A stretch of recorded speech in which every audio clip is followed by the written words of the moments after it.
ఓం శాంతి. 30/11/2024 సాకార ఈశ్వరీయ మధుర మహావాక్యాలు. సన్షోస్ ఫాదర్. కుమారుడు తండ్రిని ప్రత్యక్షం చేస్తాడు. మనుషుల మతమును వదిలి శ్రీమతమును అనుసరిస్తే తండ్రిని ప్రత్యక్షం చేయగలరు. ప్రశ్న: ఎటువంటి పిల్లలను తండ్రి తప్పక రక్షిస్తూనే ఉంటారు? జవాబు: ఏ పిల్లలైతే సత్యంగా ఉంటారో వారిని తండ్రి తప్పకుండా రక్షిస్తూనే ఉంటారు. రక్షణ జరగలేదు అంటే లోపల ఏదో ఒక అసత్యం ఉంటుంది. చదువును మిస్ చేయడం లేక సంశయపడడం అనగా ఆంతరికంలో ఏదో కొంత అసత్యం ఉంటుంది. వారిని మాయ ఎర్రగా వాచిపోయేలా చెంపదెబ్బ వేస్తుంది. ఇంకొక ప్రశ్న: ఎటువంటి పిల్లలను మాయ అయస్కాంతం వలె ఆకర్షిస్తుంది? జవాబు: మాయావి సౌందర్యం వైపు ఆకర్షితమయ్యే వారిని మాయ అయస్కాంతం వలె ఆకర్షిస్తుంది. కానీ శ్రీమతమును అనుసరించే పిల్లలు ఆకర్షింపబడరు. ఓం శాంతి. ఆత్మిక తండ్రి కూర్చొని ఆత్మిక పిల్లలకు అర్థం చేస్తూ ఉన్నారు. ఆత్మిక పిల్లలైన మమ్ములను ఆత్మిక తండ్రి చదివిస్తున్నారు అని పిల్లలు నిశ్చయం చేసుకున్నారు. వారి కొరకే ఆత్మలు పరమాత్మ చాలా కాలం నుండి వేరుగా ఉన్నారు అనే గాయనం ఉంది. మూల వతనంలో వేరుగా ఉండరు, అక్కడైతే అందరూ కలిసే ఉంటారు. వేరుగా ఉంటారు అంటే అక్కడి నుండి విడిపోయి ఇక్కడకు తప్పకుండా వచ్చి తమ తమ పాత్రలను అభినయిస్తున్నారు. సతో ప్రధానం నుండి దిగజారుతూ తమో ప్రధానంగా అవుతారు. ఓ పతిత పావన, వచ్చి మమ్ములను పావనం చెయ్యండి అని పిలుస్తారు. నేను ప్రతి 5000 సంవత్సరాల తర్వాత వస్తాను అని తండ్రి కూడా చెప్తున్నారు. ఈ సృష్టి చక్రమే 5000 సంవత్సరాలది. ఇంతకుముందు మీకు ఈ విషయం తెలియదు. శివబాబా తెలియజేస్తూ ఉన్నారు అంటే ఏదో ఒక శరీరం ద్వారానే తెలియజేస్తారు. పైనుండి ఎవ్వరు శబ్దం చెయ్యరు, మాట్లాడరు. శక్తి కానీ ప్రేరణ కానీ కాదు. ఆత్మలైన మీరు కూడా శరీరంలోకి వచ్చిన తర్వాతనే మాట్లాడతారు. అదేవిధంగా నేను కూడా శరీరంలో ప్రవేశించిన తర్వాతనే శరీరము ద్వారా ఆదేశం ఇస్తాను అని తండ్రి చెప్తున్నారు. ఎవరు ఎంత తండ్రిని అనుసరిస్తారో అంత వారి కళ్యాణం వారే చేసుకుంటారు. శ్రీమతమును అనుసరించకపోని, టీచర్ మాటలు వినకపోని కళ్యాణం చేసుకోవడం అకళ్యాణం చేసుకోవడం పిల్లలపైనే ఆధారపడి ఉంది. చదవకపోతే తప్పకుండా ఫెయిల్ అవుతారు. అంతేకాక శివబాబా నుండి నేర్చుకుని ఇతరులకు నేర్పించాలి అని కూడా అర్థం చేయిస్తారు. తండ్రి పిల్లలను ప్రత్యక్షం చేస్తున్నారు. ఇది శారీరక తండ్రిని గురించి కాదు, వీరాత్మిక తండ్రి. మనం ఎంత బాగా శ్రీమతమును అనుసరిస్తామో అంత వారసత్వం పొందుతాము అని కూడా మీకు తెలుసు. పూర్తిగా అనుసరించేవారు ఉన్నత పదవిని పొందుతారు. అనుసరించకపోతే ఉన్నత పదవిని పొందలేరు. నన్ను స్మృతి చేస్తే మీ పాపాలు తొలగిపోతాయి అని తండ్రి చెప్తున్నారు. రావణ రాజ్యంలో మీపై పాప భారం చాలా ఎక్కువగా ఉంది. వికారాల వశమైనందునే పాపాత్ములుగా అవుతారు. పాపాత్ములు పుణ్యాత్ములు తప్పకుండా ఉంటారు. పుణ్యాత్ముల ముందు పాపాత్ములు తల వంచి నమస్కరిస్తారు. పుణ్యాత్ములుగా ఉండే దేవతలే పునర్జన్మలు తీసుకుంటూ పాపాత్ములుగా అవుతారు అని మానవులకు తెలియదు. దేవతలు సదా పుణ్యాత్ములుగానే ఉంటారు అని వారు భావిస్తారు. తండ్రి అర్థం చేస్తూ ఉన్నారు. పునర్జన్మలు తీసుకుంటూ సతో ప్రధానం నుండి తమో ప్రధానం వరకు వస్తారు. పూర్తి పాపాత్ములుగా అయినప్పుడు మళ్ళీ తండ్రిని పిలుస్తారు. పుణ్యాత్ములుగా ఉన్నప్పుడు స్మృతి చేసే అవసరమే ఉండదు. కనుక సేవ చెయ్యాలి అని పిల్లలైన మీరు అర్థం చేయించాలి. తండ్రి వెళ్ళి అందరికీ వినిపించరు. సేవ చేసేందుకు యోగ్యులుగా అయితే పిల్లలే వెళ్ళాలి. మానవులు రోజుకు అసురులుగా అవుతూ ఉంటారు. తెలియనందున మానవులు వ్యర్థ ప్రలాపాలు చేసేందుకు కూడా ఆలస్యం చెయ్యరు. గీతా భగవానుడు కృష్ణుడని మనుషులు అంటారు. కృష్ణుడు దేహధారి అని, అతన్ని దేవత అని అంటారు అని మీరు అర్థం చేయిస్తారు. కృష్ణుణ్ణి తండ్రి అని పిలవరు. అందరూ తండ్రిని స్మృతి చేస్తారు కదా. ఆత్మల తండ్రి ఇతరులెవ్వరూ ఉండరు. ఈ ప్రజాపిత బ్రహ్మ కూడా చెప్తున్నాడు, నిరాకార తండ్రిని స్మృతి చెయ్యాలి. బ్రహ్మ శారీరక తండ్రి అవుతాడు. చాలా బాగా అర్థం చేయిస్తారు. కొంతమంది పూర్తిగా అర్థం చేసుకోనందున వక్ర మార్గంలో, వ్యతిరేక మార్గంలో నడిచి అడవిలోకి వెళ్ళిపోతారు. తండ్రి ఏమో స్వర్గంలోకి వెళ్ళే మార్గమును చూపిస్తారు. అయినా అడవి వైపే వెళ్ళిపోతారు.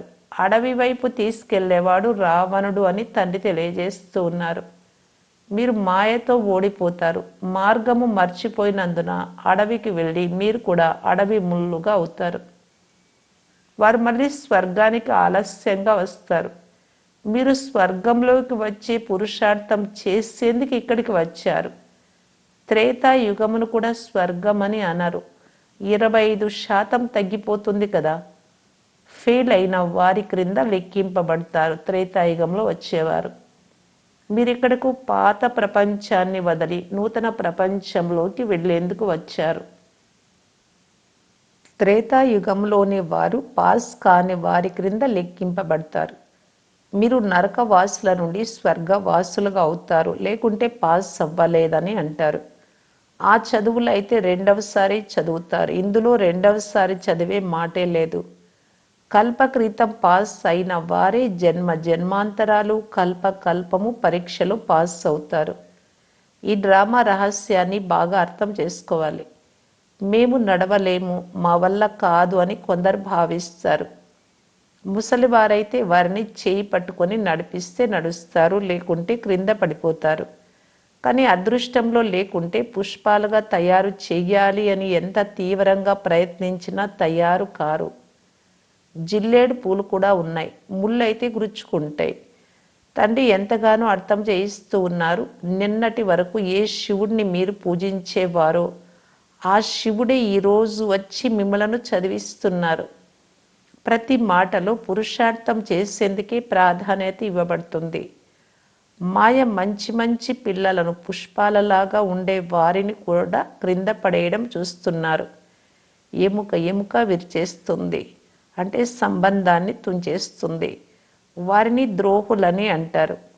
ఒక పార్టీని వదిలి మరో రాజధానికి వెళ్ళిపోయిన వారిని ద్రోహులని అంటారు. తండ్రి కూడా అంటున్నారు, నా వారిగా అయ్యి మళ్ళీ మాయకు చెందిన వారిగా అయితే వారు కూడా ద్రోహులే. వారి నడవడికలే ద్రోహుల్లాగా అయిపోతాయి. ఇప్పుడు ఆ తండ్రి మాయ నుండి విడిపించేందుకు వచ్చారు. మాయ చాలా శక్తివంతమైనది అని, తన వైపు ఆకర్షిస్తుంది అని పిల్లలు చెప్తారు. మాయ అయస్కాంతం వలె ఉంది. ఇప్పుడు అది అయస్కాంత రూపమును ధరిస్తుంది. ప్రపంచంలో ఎంత సౌందర్యం పెరిగిపోయింది. ఇంతకుముందు ఈ సినిమాలు వగైరా ఏవీ లేవు. ఇవన్నీ గత 100 సంవత్సరాల నుండే వెలిస్తాయి. బాబా అనుభవశాలి కదా. పిల్లలు ఈ డ్రామాలోని నిగూఢ రహస్యమును బాగా అర్థం చేసుకోవాలి. ప్రతి విషయం ఖచ్చితంగా నిర్ణయింపబడి ఉంది. గడిచిన 100 సంవత్సరాల నుండి ఈ ప్రపంచం అపోజిషన్ కొరకు మాయావి స్వర్గంగా తయారైంది. అందుకే బాబా అర్థం చేయిస్తూ ఉన్నారు, ఇప్పుడు స్వర్గం వేగంగా తయారవ్వాలి. సైన్స్ కూడా చాలా ఉపయోగపడుతుంది. ఇది చాలా సుఖమునిచ్చేది కూడా. ఈ సుఖము స్థిరంగా ఉండేందుకు ఈ పాత ప్రపంచం వినాశనం కూడా జరగాలి. సత్యుగ సుఖము కేవలము భారతదేశపు భాగ్యములో మాత్రమే ఉంది. వారంతా భక్తి మార్గము ప్రారంభమైన తర్వాతనే వస్తారు. భారత్ వాసులు పతితులైన తర్వాతనే ఇతర ధర్మాల వారు నంబర్ వారుగా వస్తారు. భారతదేశం దిగజారుతూ దిగజారుతూ ఒక్కసారిగా క్రింద పడిపోతుంది. మళ్ళీ పైకి ఎక్కాలి. ఇక్కడ కూడా పైకి ఎక్కుతారు, మళ్ళీ క్రింద పడతారు. ఎంతగా దిగజారుతారో చెప్పలేము, అడగవద్దు. తండ్రి మమ్మల్ని చదివిస్తున్నాడు అంటే కొంతమంది అంగీకరించరు, నమ్మరు. మంచి మంచి సేవాదారులని తండ్రి ఎవరినైతే మహిమ చేస్తారో వారు కూడా మాయ యొక్క పంజాలోకి వచ్చేస్తారు. కుస్తీ పోటీ జరుగుతుంది కదా, మాయ కూడా అలాగే యుద్ధం చేస్తుంది. ఒక్క దెబ్బతో పూర్తిగా క్రింద పడేస్తుంది. పోను పోను పిల్లలైనా మీకు అర్థం అవుతూ ఉంటుంది. మాయ ఒక్కసారిగా పూర్తిగా క్రింద పడేస్తుంది. అయినా బాబా చెప్తున్నారు, ఒక్కసారి జ్ఞానం విన్నా తప్పకుండా స్వర్గంలోకి వస్తారు, కానీ పదవి పొందుకోలేరు కదా. కల్పకృతం ఎవరెంత పురుషార్థం చేశారో లేక పురుషార్థం చేస్తూ చేస్తూ క్రింద పడ్డారో అదేవిధంగా ఇప్పుడు కూడా క్రింద పడుతూ లేస్తూ ఉంటారు. గెలుపు ఓటంలో ఉంటాయి కదా, అంతా పిల్లల స్మృతి పైననే ఆధారపడి ఉంది. పిల్లలకు ఈ తరగని అవినాశి ఖజానా లభిస్తుంది. వారైతే లక్షల రూపాయలకు దివాలా తీస్తారు. కొంతమంది లక్షాధికారులైన ధనవంతులకు అవుతారు. అది కూడా కేవలం ఒక్క జన్మకే. మరుసటి జన్మలో అంత ధనం ఉండదు. కర్మభోగం కూడా చాలా ఉంది. అక్కడ స్వర్గములో అయితే కర్మభోగము అనే మాటే ఉండదు. ఈ సమయంలో మీరు 21 జన్మలకు ఎంతో సంపాదన జమ చేసుకుంటూ ఉన్నారు. పూర్తిగా పురుషార్థం చేయువారు పూర్తిగా స్వర్గ వారసత్వమును పొందుకుంటారు. మేము స్వర్గ వారసత్వం తప్పకుండా పొందుతాము అని బుద్ధిలో ఉండాలి. మళ్ళీ క్రింద పడిపోతామని అనుకోరాదు.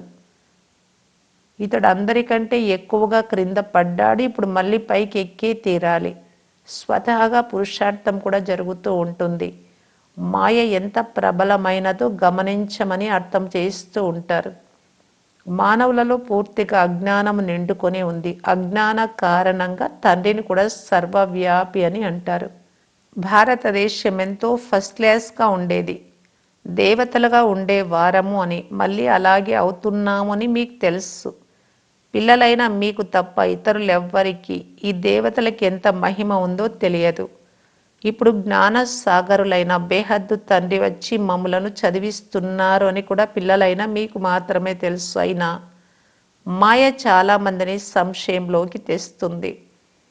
అసత్యాన్ని కపటాన్ని వదిలిపెట్టరు. అందువలన తండ్రి చెప్తున్నారు, మీ చార్టును సత్యంగా వ్రాయండి, కానీ దేహాభిమానం వలన సత్యము తెలిపించరు కనుక ఇది కూడా వికర్మగా అవుతుంది, పాపకర్మగా. సత్యము తెలిపించాలి కదా, లేకుంటే చాలా శిక్షలు అనుభవించవలసి వస్తుంది. గర్భ జైలులో కూడా చాలా శిక్షలు లభిస్తాయి. మళ్ళీ ఇటువంటి పని చెయ్యను అని ప్రమాణం చేస్తారు. ఒట్టు వేసుకొని లెంపలేసుకొని పశ్చాత్తాపడతారు.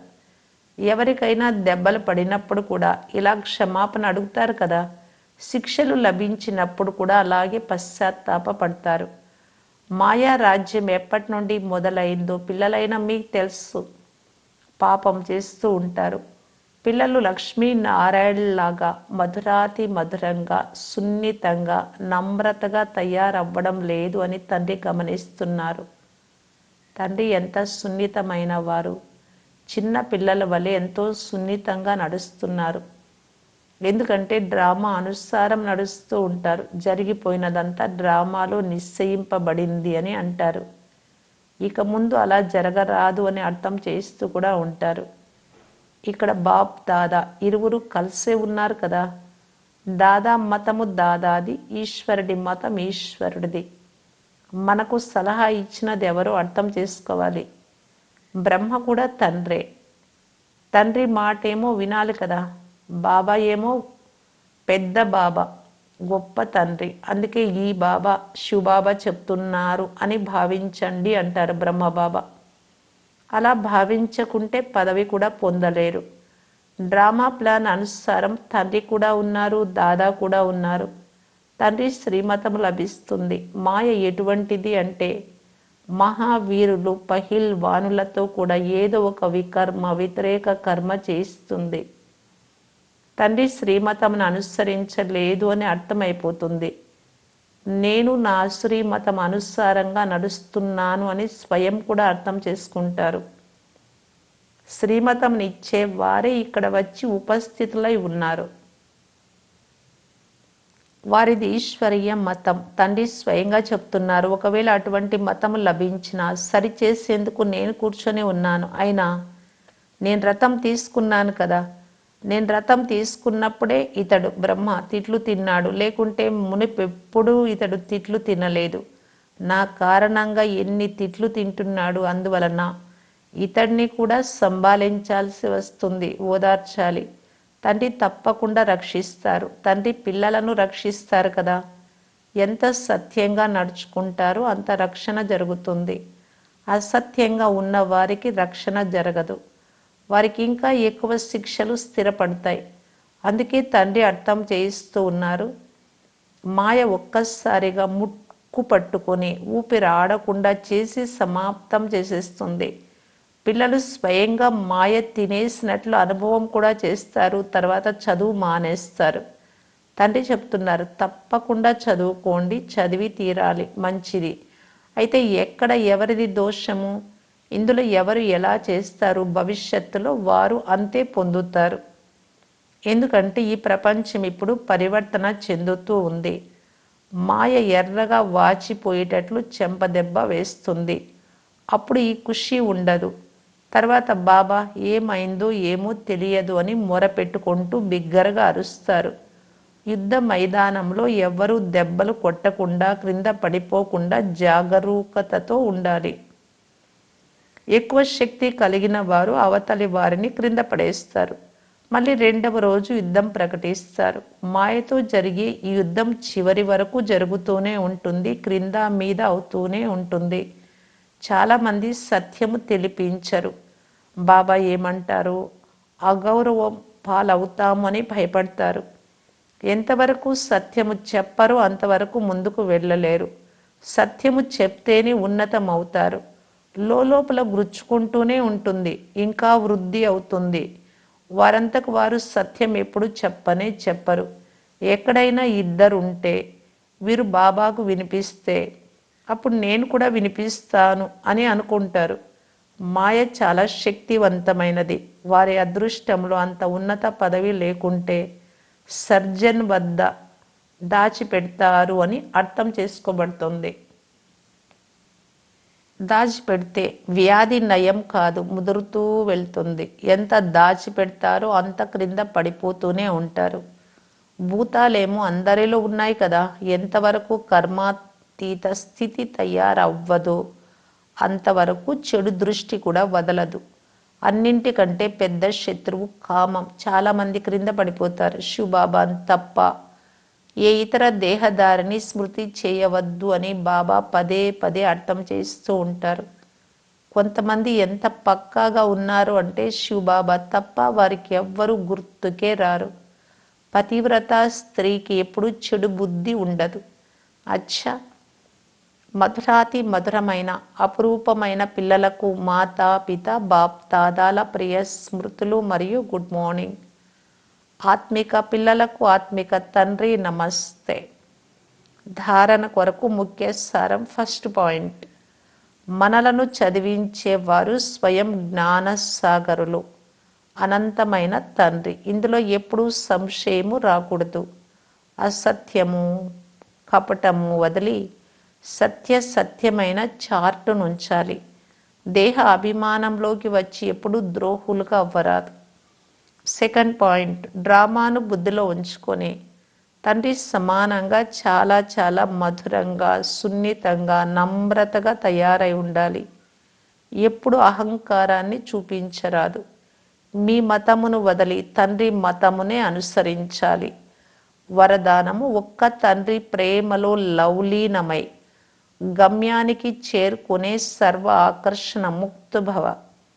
బాప్ దాదా తమ పిల్లలను తమ స్నేహము మరియు సహయోగమని ఒడిలో కూర్చోబెట్టుకొని గమ్యానికి తీసుకెళ్తున్నారు.